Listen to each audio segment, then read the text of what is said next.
आइए जानते हैं आज की कुछ अंतर्राष्ट्रीय खबरों को। पहले एक नजर आज की हेडलाइंस पर।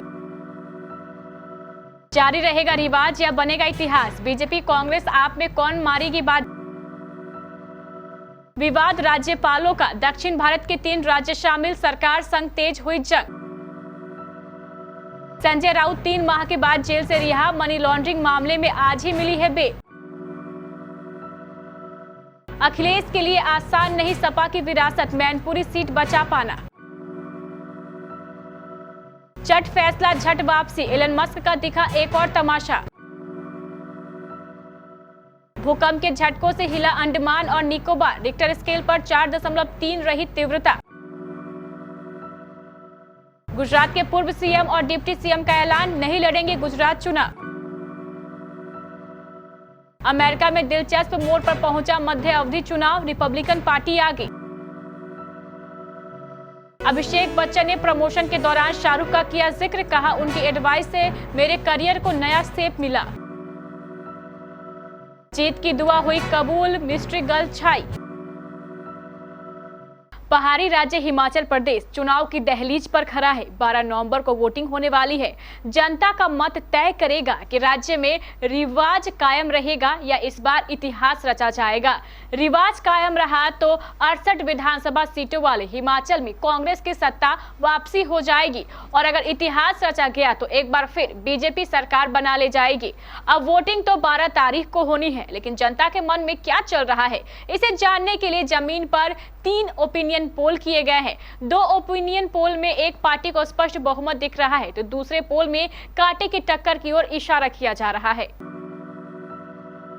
गैर भाजपा शासित 2 दक्षिणी राज्यों ने बुधवार को राज्यपालों के खिलाफ मोर्चा खोल दिया। केरल ने राज्य के विश्वविद्यालयों के कुलपति पद पर राज्यपाल आरिफ मोहम्मद खान की जगह शिक्षाविदों को नियुक्त करने के लिए अध्यादेश का मार्ग प्रस्तावित किया, जबकि तमिलनाडु ने RN रवि को वापस बुलाने की मांग की। वहीं तेलंगाना में राज्यपाल तमिलिसाई सुंदरराजन ने संदेह जताया है कि उनका फोन टैप किया जा रहा है। केरल में LDF नीति राज्य सरकार का ताजा कदम विश्वविद्यालयों में कुलपतियों की नियुक्ति समेत कामकाज के विषय पर राज्यपाल आरिफ मोहम्मद खान के साथ चल रहे गतिरोध के बीच आया है। मुख्यमंत्री कार्यालय ने बयान में कहा है कि मंत्रिमंडल की बैठक में फैसला किया गया है कि खान से अध्यादेश को मंजूरी देने की सिफारिश की जाएगी। शिवसेना नेता संजय राउत मनी लॉन्ड्रिंग मामले में कोर्ट से जमानत मिलने के बाद जेल से बाहर आ गए हैं। कोर्ट की ओर से उन्हें कल जमानत मिली थी। ईडी की ओर से 1 अगस्त को गिरफ्तार किए गए संजय राउत को 3 महीने बाद जमानत मिली है। संजय राउत को 2 लाख के मुचलके पर जमानत दी गई। ईडी की तरफ से फैसले पर स्टे की मांग की गई थी, लेकिन अदालत ने मांग को खारिज कर दिया था। ईडी ने कोर्ट के फैसले के खिलाफ अपील करने के लिए समय मांगा था, जिसे अदालत ने स्वीकार नहीं किया। अदालत ने एजेंसी को शिवसेना नेता की गिरफ्तारी को लेकर फटकार भी लगाई। समाजवादी पार्टी के संरक्षक मुलायम सिंह यादव के निधन से रिक्त हुई मैनपुरी लोकसभा सीट बचा पाना सपा अध्यक्ष अखिलेश यादव के लिए आसान नहीं है। उपचुनाव में भाजपा की आक्रामक तैयारी के साथ ही चाचा शिवपाल सिंह यादव के ताजा रुख ने अखिलेश यादव की मुश्किलें और बढ़ा दी है।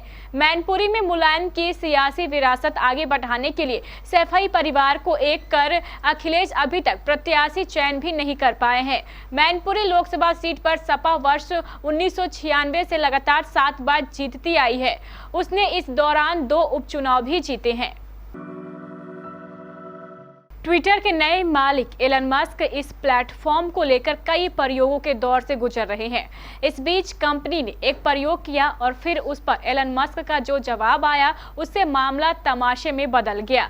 हुआ यूं कि बुधवार को प्रधानमंत्री नरेंद्र मोदी समेत देश की प्रमुख राजनीतिक और खेल जगत से जुड़ी हस्तियों के ट्विटर प्रोफाइल में टिक के साथ ऑफिशियल लेबल जोड़ा गया, लेकिन कुछ ही समय बाद यह वापस ले लिया गया, यानी झट फैसला झट वापसी। इससे पहले कोई कुछ समझ पाता, मामले को लेकर मस्क का हैरानी भरा जवाब आ गया। हालांकि उन्होंने एक यूजर की पोस्ट पर रिप्लाई के जरिए यह जवाब दिया।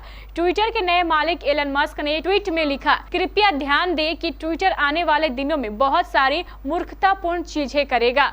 हम वही रहेंगे जो काम करता है और जो नहीं करता है उसे बदल देंगे। अंडमान और निकोबार द्वीप समूह में गुरुवार तड़के भूकंप के झटके महसूस किए गए। नेशनल सेंटर फॉर सिस्मोलॉजी के अनुसार 10 नवंबर को लगभग 2:29 पर 4.3 तीव्रता का भूकंप आया। भूकंप की गहराई जमीन से 10 किलोमीटर नीचे थी। नेशनल सेंटर फॉर सिस्मोलॉजी के अनुसार पोर्ट ब्लेयर, अंडमान और निकोबार द्वीप के 253 किलोमीटर SSE में 10 नवंबर को लगभग 2:29 पर 4.3 तीव्रता का भूकंप आया। भूकंप की गहराई जमीन से 10 किलोमीटर नीचे थी। हालांकि इस भूकंप से किसी तरह के कोई नुकसान की खबर नहीं है। गुजरात के पूर्व मुख्यमंत्री विजय रूपानी और पूर्व उप मुख्यमंत्री नितिन पटेल ने चुनाव नहीं लड़ने का ऐलान किया है। समाचार एजेंसी ANI से बात करते हुए विजय रूपानी ने कहा, भाजपा के एक वरिष्ठ नेता के रूप में मैं चुनाव नहीं लड़ना चाहता। मैं खुद बीजेपी नेताओं से पहले भी कहा है कि मैं चुनाव नहीं लड़ना चाहता। विजय रूपानी ने कहा है कि उन्होंने ये फैसला नए कार्यकर्ताओं को मौका देने के लिए किया है और वे बीजेपी को जिताने के लिए कड़ी मेहनत करेंगे। वहीं पूर्व उप मुख्यमंत्री नितिन पटेल ने गुजरात में बीजेपी अध्यक्ष CR पाटिल को पत्र लिखकर विधानसभा चुनाव लड़ने के बारे में बताया है। अमेरिका में मध्य अवधि चुनाव चल रहे हैं और मंगलवार को इसके लिए वोटिंग हो चुकी है। मतदाताओं ने यह तय करने के लिए वोट डाला है कि डेमोक्रेट या रिपब्लिकन में से कौन सीनेट और प्रतिनिधि सभा का नियंत्रण करेगा। ताजा रुझानों के अनुसार ट्रंप की पार्टी रिपब्लिकन 186 सीटों पर आगे चल रही है, जबकि डेमोक्रेट्स प्रतिनिधि सभा में 162 सीटों पर आगे चल रही है। मीडिया रिपोर्ट के मुताबिक सीनेट में दोनों दलों के साथ 46 सीटों पर बढ़त के साथ एक कठिन स्थिति है। मीडिया रिपोर्ट के मुताबिक कोई सीनेट सीट अभी तक लिफ्ट नहीं हुई है और जॉर्जिया और पेंसिल्वेनिया सहित कई प्रमुख प्रतियोगिताएं कॉल के बहुत करीब है। अभिषेक बच्चन करीब 20 साल से फिल्म इंडस्ट्री में एक्टिव है। हाल ही में उनकी web series Breathe Into the Shadow का नया टीजर स्ट्रीम हुआ है।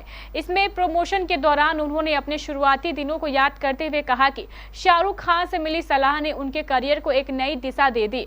अभिषेक का कहना है कि शाहरुख ने उन्हें अपने काम के प्रति बेस्ट देने की बात की थी। अभिषेक ने कहा है कि शाहरुख ने उन्हें हमेशा अपने वर्तमान के बारे में सोचने की सलाह दी है, जिसकी वजह से उन्हें करियर के हर स्टेज पर काफी फायदा मिला है।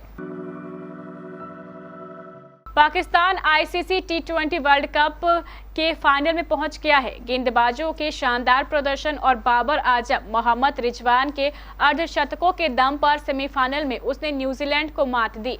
रविवार को फाइनल में पाकिस्तान किससे भिड़ेगा, ये भारत और इंग्लैंड के बीच दूसरे सेमीफाइनल के रिजल्ट से तय होगा। लेकिन न्यूजीलैंड और पाकिस्तान का मैच देखने आई एक मिस्ट्री गर्ल ने सबका ध्यान खींच लिया। इस खूबसूरत मिस्ट्री गर्ल की तस्वीरें सोशल मीडिया पर जमकर वायरल हो रही है। इन तस्वीरों में वह पाकिस्तान की जीत की दुआ करती दिख रही है। फाइनल का टिकट काटने के बाद यह कहना गलत नहीं होगा कि पाकिस्तान के लिए मिस्ट्री गर्ल की दुआ कबूल हो गई।